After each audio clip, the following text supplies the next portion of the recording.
en 2000 Abdoulaye Wade ba muy falu avec 58% la falawoon donc son adversaire avait plus de 40%. bu ñu xeeb peuple bi li ñuy wax expliqué Macky Sall na comprendre le message du peuple ça aurait été moi dama naan kaan boo mënta démissionner adresse-toi à la nation génnal nga waxal peuple cette fois-ci bu fi taxaw na ay j'ai compris le message parce que message moom jàll na ba pare xam nga li mu war a waxu troisième mandat génn naa ci ba set ci wecc dinaa former un gouvernement d'union xool ñan laa ci mën a dugal ñu dugal ko ci pour au moins mu avoir une sortie apaisée parce que Macky Sall loolu la ko ñëpp yéene. bu ñu leen ci wooyee di ngeen ñëw. non dama ni. moom gouvernement d'union est-ce que non dama ni. dama ni la man li ma wax nii ça n'engage que moi. li ma wax nii ça n'engage que moi. waxuma ko au nom de Yewwi Askan Wi waxuma ko au nom de Pastef. mais dama ni man su ma amoon lu ma koy conseil génnal nga wax ak peuple bi waxal peuple bi mooy lan waxat ñu nga def na ay j'ai compris le message ak yooyu peuple bi yàgg na ko jox message mooy lan na jël ay engagement yi mooy lan waxi troisième candidature bi nga xam ne indi na jeexi jaaxa si xelu askan bi ba lëmbaaji sax moom camp bi mu bokk ñu bëri nee nañ tey jii bu waxee am troisième mandat camp bi mu bokk tey tas parce que ñu bëri dañuy génne dañuy quitté la bateau. dinañ ci ñëwaat ñi mu àndal ay nit. ñi mu àndal xanaa nekkatuñ ay gor.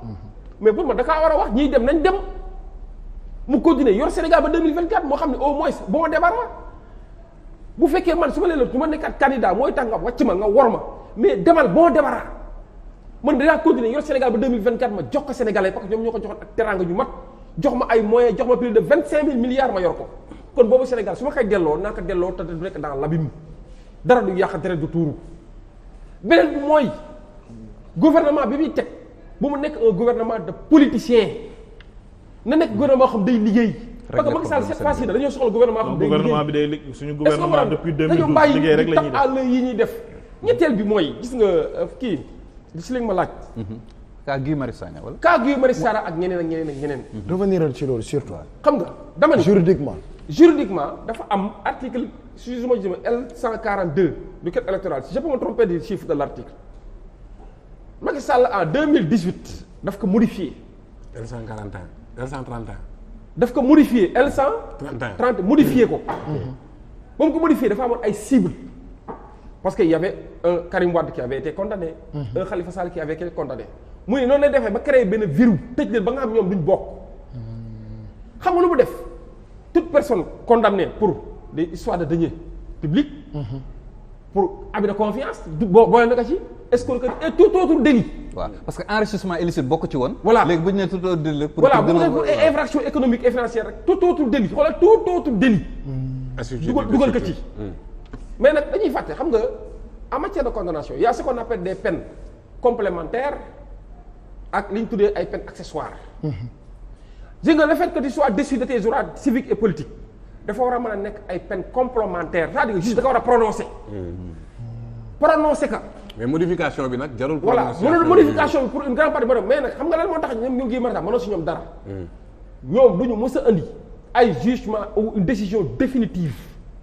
ayant autorité de la chose jugée ne jugé na ne maintenant c'est définitif man et puis même loolu bu amul pour man y a des institutions internationales yi nga xam ne ñu ngi fi ay cours de justice de la CEDEAO même bu fekkee ne sax décidé waat contre l'état du Sénégal def lu ko neex dinañ continuer même élevé que à des rangs beaucoup plus supérieurs surtout au niveau de la cour internationale de justice pour wax na ne en réalité lépp lu fi jéem a def pour jéem a écarter des hommes dûment élus par le peuple bénéficiant d'un mandat du peuple ku fi jéem a taxaw naan yaa ngi jéem a sippi loxoom peuple boobu dina jàkkaarloog yow te incha allah dinañ ci taxaw yóbbu ko à juridiction des droits de l'homme ñu ñëw taxaw encore demander la sanction contre l'état du Sénégal. maître maintenant dafa am foo xam dama ciy wax. waaw.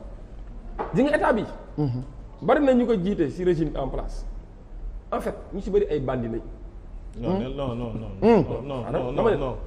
non quand même xoolal li ma wax il faut li ma wax baa ngi ñëw. bandi moom dama ne du ñëpp mais dama ne ñu ci bëri ay bandi nañu. non bàyyil loolu. non dama ne la xoolal aski xam nga bu baax non xaaral xam nga bu baax. xam naa la mais yow xam nga yow mën naa la xam naa la mais je veux dire yow bokkoo non même bu dul loolu même bu dul man bokkuma si mais quand même. xam nga bandi c'est pas un nom péjoratif xaaral rek xam nga jarul ñu tëb di dal. xam nga comme délinquant taxaw ngeen fi jël doomu sénégalais jël koo xam ne il est présumé innocent comploté ko war a ñëw taxaw naa c'est un violeur taxaw ngeen fi wax fi lu nekk man dama ni état bi ñu di diriger ñu si bari lu ñëpp nag parce que ñëpp mënuñoo bokk bon mais ñu si bari ay bandi lañu des bandits de grand chemin. may ma rek li tax ma wax ko. exemple bu ndaw ji nga Cheikh Bara Dolly Mbacké député. jamono yi ko fi topp naan dafa wax yu tegginu si jëmale si président de la république. de source digne de foi il paraît que Macky Sall sax bëggul woon topp ko. de source digne de foi cette fois-ci nag je le dis nag à la décharge de Macky Sall bëggul woon sax topp ko. ba dégg naa bañ ko war a affaire dañuy non garaawul lii moom y a pas de souci mais dafa am ñu ko wër. ne ko non il faut forcer la loi pourquoi dégg daf ci réunion wu presque 3 heures de temps pour jéem a convaincre le ministre de la justice pour mu engager des poursuites.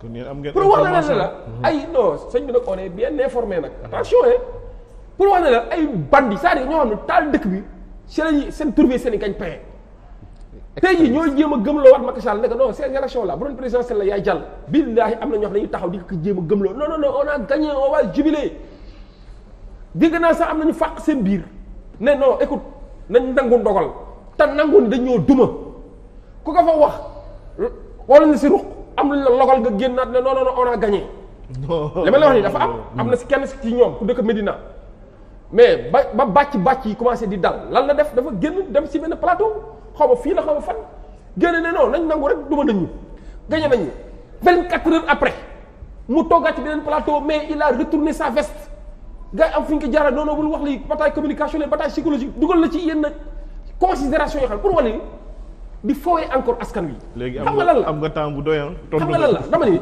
nañ encore une fois ji nga Aliou ji nga réew mi dafa nekk si benn tournant bu xaw a décisif tournant bu extraordinaire te ñun ñëpp nag nañu jéem a sax teg la partisanerie ne de côté.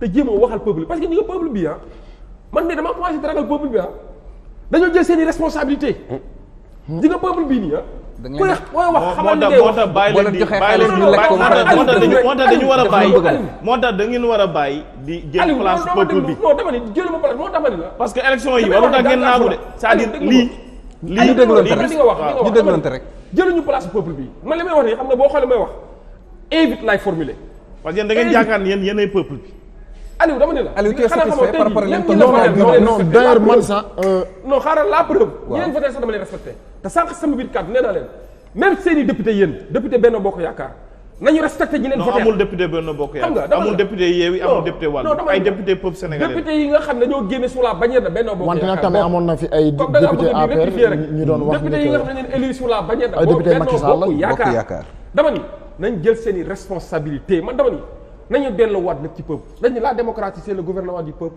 par le peuple et pour le peuple ji nga peuple bii sànq boo déggee ma ne la damaa commencé tiituma ndax ragal de donc damaa gis ne tiitaange gu ànd ak tuuti fierté la li ma doon ñaan ay at di yaakaar ni jotaguñ ci atteindre guñ ko maturité du peuple bi non des na non le 31 juillet laa gis ni en réalité ce peuple sénégalais est plus que jamais résolu à prendre son propre destin en main. soo ma mayee moo wax la lu tax loolu. beneen bi mooy nañu yaa xayti di am lecture ci li nga xam ni moom lañ message yi ñu jox peuple bi ñu jox te lecture mooy demal nga la décision du peuple nga respecté ko.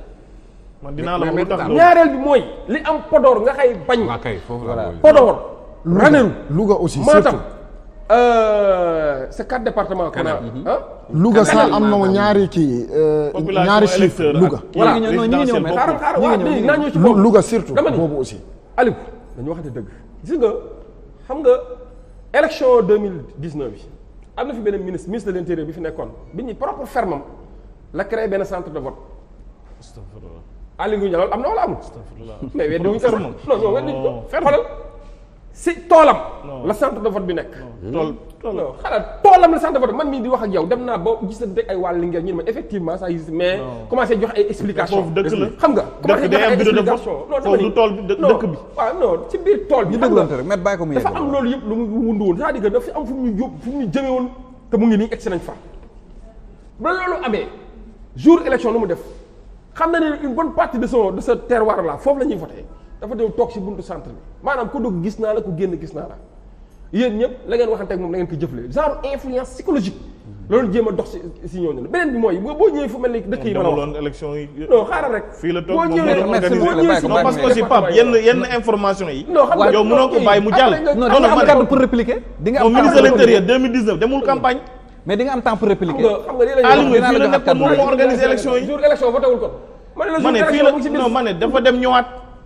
mais moom moo organisé élection. maître bàyyi ko mu yeggali di nga am temps pour répliquer. parce que yenn kii xam nga dama ni la warul jàll si département yi mel ni Kanel Matam Podor Ranérou da ngay interroger les élections locales passées xam nga élection locale yi passé ñoom dañu doon xëccoo ñenn ci seen biir moo tax yenn bourrage ñoom mënuñ koon def yenn bourrage mënuñ koon def da ngay gis ñu ne fii am na fii 3000 kii am na fii yenn bourrage mënuñ koon def parce que ñoom seen biir dans ce cas ñooy gër comme ñoom jaasi da leen a jegeñ peut-être ñoom ñoo naroon a xeex seen biir mais cette fois-ci bii nii dañoo ànd ñoom ñëpp maanaam li ñu mënoon defee xaaral ñu mën nañ ko def fii parce que peut-être opposition bi amu fii assez de représentants foofu tamit ngeen may ma tuuti ma am lu mën a signaler gis nga élection présidentielle yi passé wallahi sur la foi de mon serment am na si ko xam ne benn commune coordonnateur Pastef bañ nee suba la élection yi lañ ko perdre pas deewul de maanaam si la quitté Pastef dem rejoindre waa Benno Bokk Yaakaar ndax on a exercé une forte pression sur lui du ma tudd turam une forte pression demoon na dana taal demoon na ba suñu kër dafa mel ni dëj ndax lan paa yeeg maire ñëpp ma wóoroon parce que un certain Farba jaar na fa wax fii nangam sangam kii dafa nar a kii dafa nar a wor mu gis ne moom bu demul mais boobu pression antanu ko li ma lay wax nii c'est sur la loolu xam nga man jarul débat bi 10 minutes moo ci des nañ ko rafetal wax nga 30 minutes ma taxaw nga dina ñëw wax la neex dinañ la jox kaddu beneen bi mooy pour wax lan ne la gis nga boo gisee yenn contrôle yi mënu fa am c'est parce que dinañ créer ay conditions ba nga xam ne même le vote bu waree jeex à 18h ñu mën nañ ko yóbbu ba le 21h loolu benn la ñaareel ba non ñaareel ba mooy ñun jot nañ ay information te kii wax na ko xam nga Déthié Fall da kaa wax ñu bëri prêté wuñ ci bàyyiwuñ ci attention la veille de la publication des résultats provisoires moom ak aljuma mooy ñaar ñu xaw a Déthié Fall aljuma ay ñaar ñoo xam dañ leen dellool yoral jukkal liggéey bu am solo yu bëri ñu feeñal ko foofu ñoom ñoo dem ubbi kees le président de la commission de recensement national des votes qui se trouve être le premier président de la cour d'appel de Dakar ne leen vous pouvez ouvrir et faire votre dépouillement ñoom ñoo génne commencé di éplucher PV par PV di gis ne pour la plupart de ces 4 départements ñoom recensé nañu plus d'une trentaine ba joxe numéro centre de vote bi numéro de bureau de vote bi ak PV concerné bi mu ne xam nga lan lañ sentir leen lañ gis pour la plupart yenn yi amul les signatures des représentants xam nga yaa ngi taxaw ne moom bu leen neexee signé bu leen neexee bañ a signé mais yaa gën a xam ni en matière d'enquête préliminaire nit ki bu nekk signé mu ni signé mën dañuy def refus de signer mais dañu la amul signature amul benn mention bi wan ni ñoom tegal nañ leen ñu signé beneen bi xam nga yenn PV la PV boo xam te ni non seulement amul signature représentant mais président bureau de vote beeg yooyu amul signature maanaam PV sans signature ñoom dañ ko listé jamono ñu ngi taxaw di jël parce que bu mandataire bañee signé président bureau de vote bi signé loolu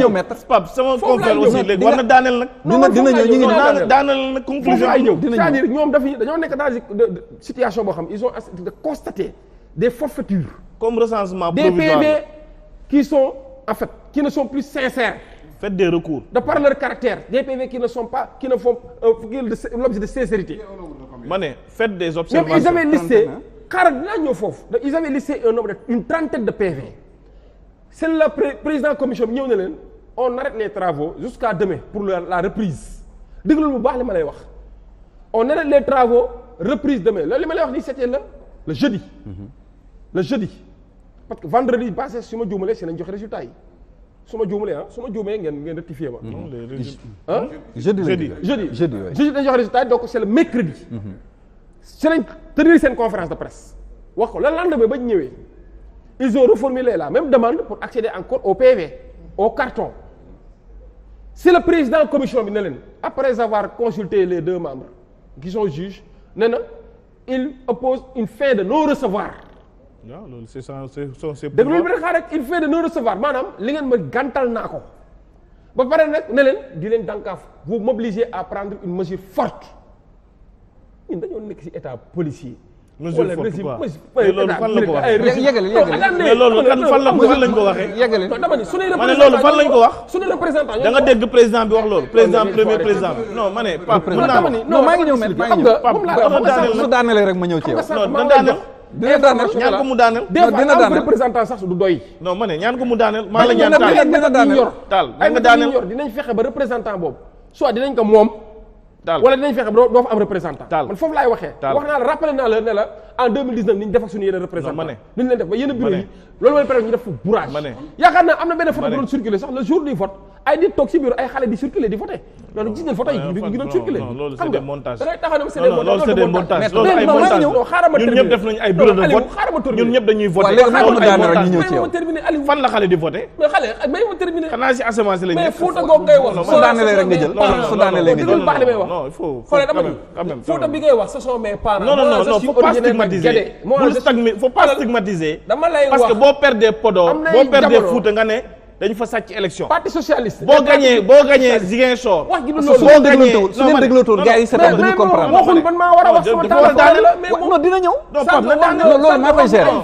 yu bari te daane loolu maa koy gérer dinaa la jox parole. non mais da ngay déglu yow yaay déglu. kii bi 23h jot na maître loolu man maa koy gérer. yow fii ba minuit nañ loolu sama taxaw. pouvoir la maa koy gérer dinaa la jox parole. Sénégalais jar nañ yow ko kañ dañ na ko sa toog fii ba na sa xel minuit dal. ñu wax dëgg rek sénégalais non non yi dañuy xam nga dama ne la Sénégal dañu bëgg a tëb affaire bopp bourrage suba d'urne dañuy c'est xëy pas liggéey. nouveau xaaral il faut que ñu wax ne c'est pas nouveau ici au Sénégal sur nos tropiques dama ne la du temps socialiste du temps du régime socialiste am nay jamono peut-être contrôle bi demeewul woon nii jamono yi ñu indi seen plate ceeb yi c'est dañuy defar yenn bulletins yi dugal ko ci ay enveloppe Lan? plate yi def ay ceeb plate yi def ay Socialiste ay kii dama ne jamono socialiste yi li ma lay wax nii socialiste yaa ngi may dégg Mais loolu amatul. man li may wax ragaluma ci dara mais loolu amatul dama lay wax nii ñi ma ko nettali fekkee ko ñoo xam dañ doon siéger ci bureau de vote yi yow ma taxaw wax ko waaw loolu bu ñu génnee añi daan ko dugal ci biir bureau bi dañ ko daan génne ci biti dëgg la. jamono ji représentant bi di génn ci biti si la ñu profité jël enveloppe yi ñu defoon bulletin socialiste yi dugal ko ci biir urne bi boo ñëwee mais attends c'est vrai dama nga fi fekk ay 200 inscrits mais normalement ay 100 votants la mais da ngay gis ay 180 votants ñu ne la 151 voté nañ socialiste xam nga loolu les élections sont vite gagnées. non moo man tax man ma wax loolu la laa soxla woon quoi. des chiffres yuy prouver que ni surtout ça bourrage aussi. dafa am ci carte non bu moom ñuul laa ay expliqué chiffres. dama ni non c'est-à-dire dama ni lii tamit dafa yomb trop non quoi. dama dañ ko ni léegi ci sëñ bi noo tuddati sax Pape Moussa Sow. Pape Moussa. loolu dafa di yomb nga na justice foofu lañ koy xaar tey jii un mandataire comme ni Déthié Fall xam nga wax mu dogg ko si ay caaxaan dégg ko si muy wax si waxantu dafa ñëw taxaw adressé wu à l'opinion ne leen tey si suba ba ma xëyee may nañ ma lii laa gis dañoo suspendre travaux yi demain lañ koy reprendre d'ailleurs suba dinañ dem pour continuer waat ko pour mën a def recours annuler ces PV là de ces bureaux de vote sa ëllëg sa bu jóg ñëw pour def travaux de dépouillement bi et de vérification bi ñu opposé ko une fin de non recevoir ba pare ne que ne mobilisez pas à prendre une mesure forte. loolu yàlla loolu moom waaw moo ko mais wax xam nga maître mais daaneel am na maître léegi am na daaneel non daaneel la ko ma. loolu wax nga ko waxaat ko. kat neex. boo gisee waxaat ko dafa am fu ma doon ñëw foofu laa doon jeexal mu daggal ma mu dagg ma. parole bi dina ñëwaat. léegi ma ni loolu am na justice dafa am fu ñu koy xaar yi nga justice nekkul jaay doole wala di joxe doxee l'impression de donner des suspicions légitimes tey jii bu demee ba nit ñi di jeex jaaxal naan kii de kii la fi nekkal ba pare yow si say acte ak si say fait ak si say wax di nga gis ni en réalité yaa ngi empêché kii def li nga xam ne yoon may na ko te loolu yoon moo ko may article L 142 du code électoral moo ko may tout membre de la commission à part les juges membres yëpp xam nga membre commission mooy représentant yi dañoo bokk ci membre commission bi may na leen ñu xool accéder au PV et faire des observations nga lànk ne doon leen ko defal ba pare ne leen yamu ci loolu de on suspend les travaux proclamation résultat à 17h noonu la leen ko waxee mais ñoom ils les avaient que leurs yeux pour faire constater ce drame si lañ génn ils ont fait appel à un huissier l'huissier n'a même pas fait son boulot parce que huissier bi au moins war na mën a fekk président bi foofu wax soulever grief yi wax xaar réponse am mais dafa ñëw fekk ko fa kenn 17h lañ ñëwaat jox seen résultat mais c'est déplorable. d'accord d'accord bàyyi ko mu tànn.